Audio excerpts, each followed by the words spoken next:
비자가 리젝되시고 나서 막 인터넷으로 여러 정보들을 찾다 보면 한번 비자가 리젝되면 다시 받기가 굉장히 힘들다, 뭐 이런 내용들을 굉장히 많이 보실 겁니다. 그거는 일정 부분 사실이기도 해요. 왜냐면 자, 영사 입장에서 한번 여러분 생각을 해보세요. 나의 동료 영사가 이 사람에게 비자를 거절했었던 기록이 남아있어요. 그러면 영사는 자기 동료를 신뢰하겠죠. 그러니까 아니 내 동료가 비자를 리젝을 준 데는 분명히 이유가 있겠지, 약간 이런 선입견을 갖고선 그 신청자를 바라보게 되는 거예요. 그러니까 그런 선입견 자체를 감수는 하셔야 돼요. 자, 그렇다고 그게 선입견 정도에서 끝나는 거지, 이 사람 비자 예전에 리젝됐던 사람이네, 나도 비자 절대 다시 주면 안 되지라고 영사가 마음을 먹지는 않는다는 겁니다. 만약에 비자가 리젝됐던 사람이 다시 비자 받는 게 힘들다면 저희 아이클레버에 리젝된 상태로 연락이 오셔가지고 다시 비자 받는 그 수많은 분들은 그럼 비자를 어떻게 받는 거겠어요? 그죠? 그런 건 아닙니다. 안녕하세요. 아이클레버 유학원의 신은수 대표입니다. 요즘 미국 대사관의 비자 인터뷰 분위기가 정말 까다로워진 것 같아요. 예전에도 본인이 혼자 준비하시다가 또는 다른 기관의 도움을 받아서 이렇게 인터뷰에 편안하게 가셨다가 본의 아니게 리젝돼가지고 깜짝 놀래서, 근데 막 리젝되고 나면은 정말 놀라시죠. 예상치 못한 일이 벌어진 거니까. 그때부터 막 알아보고 어떻게 재신청해야 되는지, 비자는 다시 나올 수 있는지 막 이런 것들에 대한 정보를 막 알아보시다가 이제 아이클레버 유학원에 대한 소개를 받거나 추천을 받아서 연락 오셔가지고 문의하셨던 분들이 정말 많았거든요. 그런데 요즘처럼 많지는 않은 것 같아요. 정말 요즘은 역대급입니다. 하루에 한 3-4명 이상의 분들이 매일매일 연락이 새롭게 오셔서 비자 인터뷰를 재신청 어떻게 하는지, 또 어떻게 준비를 해야 되는지 이런 부분에 대한 문의를 참 많이 하시거든요. 특별히 F1 학생 비자, 그 다음에 교환 방문, J1 비자가 굉장히 어려워진 것 같아요. 비자가 거절되신 분들이 심리적으로 얼마나 많이 힘드세요. 그래서 그런 분들에게 좀 도움이 될 수 있게끔 재신청을 했을 때 비자를 다시 꼭 받으셔야 되잖아요. 그래서 어떻게 준비를 해야 새롭게 하는 인터뷰에서 비자를 안전하게 잘 받을 수 있는지 설명을 좀 드리도록 하겠습니다. 지금 이 영상을 보시는 많은 분들, 비자 인터뷰에서 리젝이 됐거나 아니면 보류를 받았거나 이런 분들이 대부분이실 거예요. 처음에 인터뷰 거절을 받게 되면은 굉장히 당황스럽고 놀라시지만 정말 불쾌한 마음이 많이 드실 거예요. 아니 내가 내 돈 가지고서 미국 가서 공부하려고 하는데 왜 나를 비자를 안 주는 거야? 아니 내가 내 실력으로 지원한 기관에서 나에게 와서 방문연구원으로 근무하라고 하는데, 혹은 인턴으로 근무하라고 다 얘기가 됐는데, 내가 합격을 했는데 왜 나한테 비자를 안 주는 거야? 너무너무 기분 나쁘죠.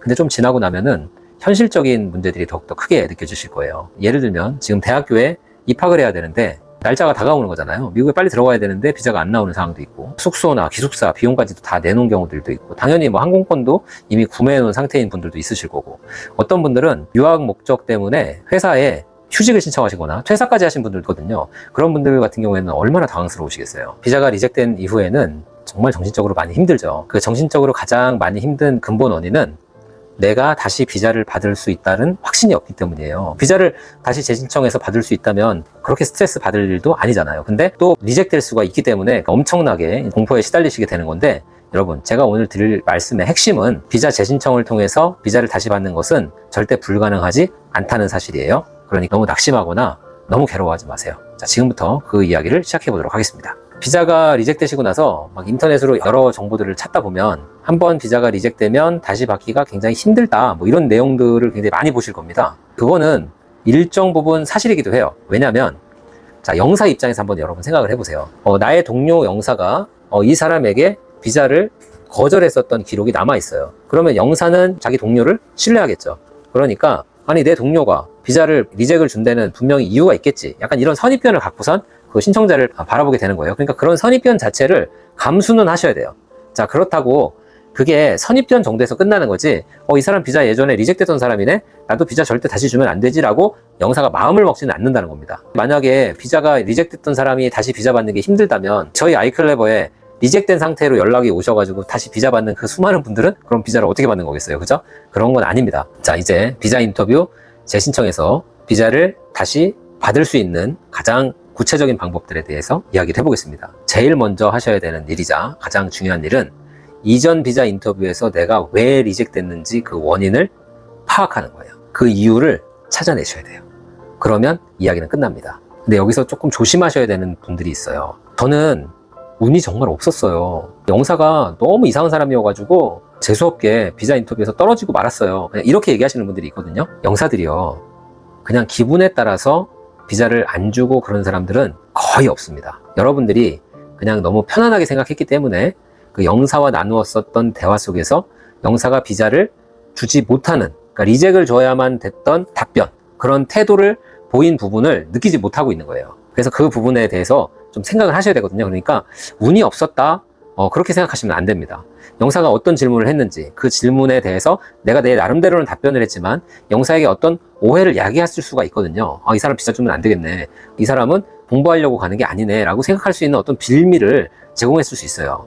아니면 오히려 너무 짧게 대답을 해서 영사로 하여금 판단을 잘못할 수 있게끔 유도했을 수도 있는 겁니다.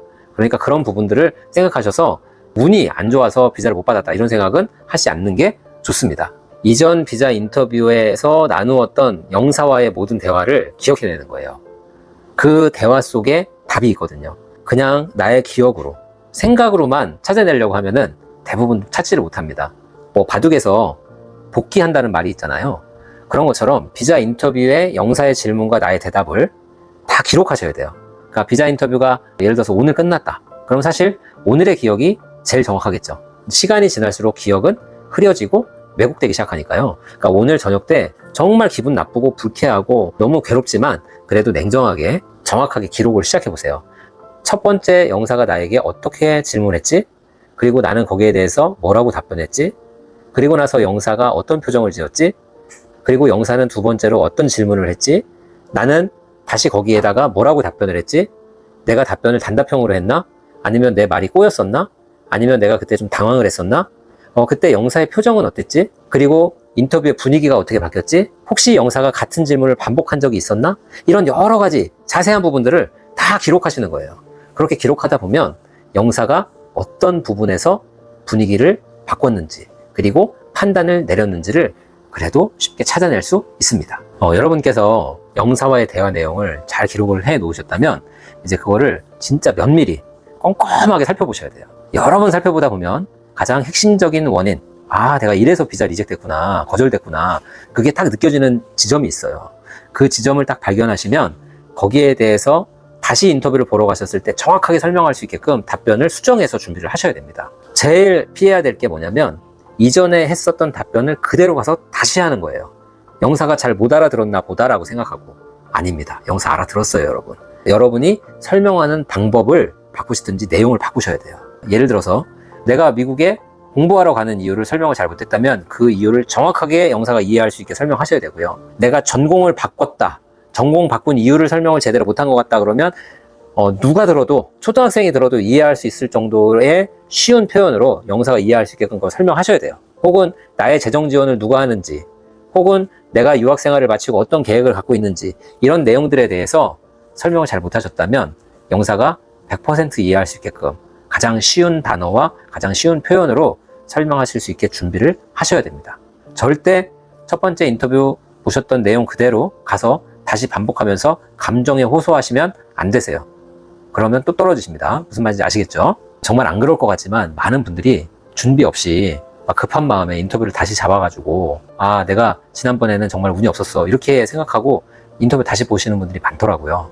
그렇게 하시면 절대 안 됩니다. 여러분, 준비 없이 가시면 준비 없는 결과가 또 나옵니다. 그러니까 반드시 리젝 원인을 찾으셔서 내용을 수정하셔가지고 다시 가실 것을 다시 한번 강조드립니다. 여러분, 이번에는 실제로 재신청하는 절차에 대해서 안내를 좀 드릴게요.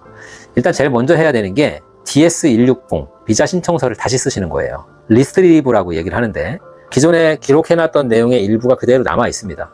그거를 수정하는 거예요. DS160의 번호는 새로 바뀌고, 거기에 보면 제일 중요한 건 이전에 비자 인터뷰에서 거절된 적이 있나요? 라는 질문이 있어요. 거기에 당연히 yes라고 기재를 하셔야 되고, 그러면 그것에 대해서 설명하라고 되어 있습니다. 거기에 설명을 적어야 되는데 너무 짧게 적어도 안 되고요, 너무 길게 적어도 안 됩니다. 그거를 대부분의 영사는 99% 확인을 해요. 이 사람이 이전에 리젝된 적이 있었다라는 걸 확인하는 순간 그 항목을 보거든요. 정말 영사가 딱 봤을 때 이 사람 이래서 떨어졌구나, 여기에 오해가 있었네 라고 느껴질 그 핵심적인 내용들을 거기다 기재를 하셔야 됩니다. 그리고 DS160 작성을 하신 다음에 이제 비자 인터뷰 날짜를 잡으셔야 되는데 너무 급하게 날짜를 빨리 잡으려고 하지 마세요.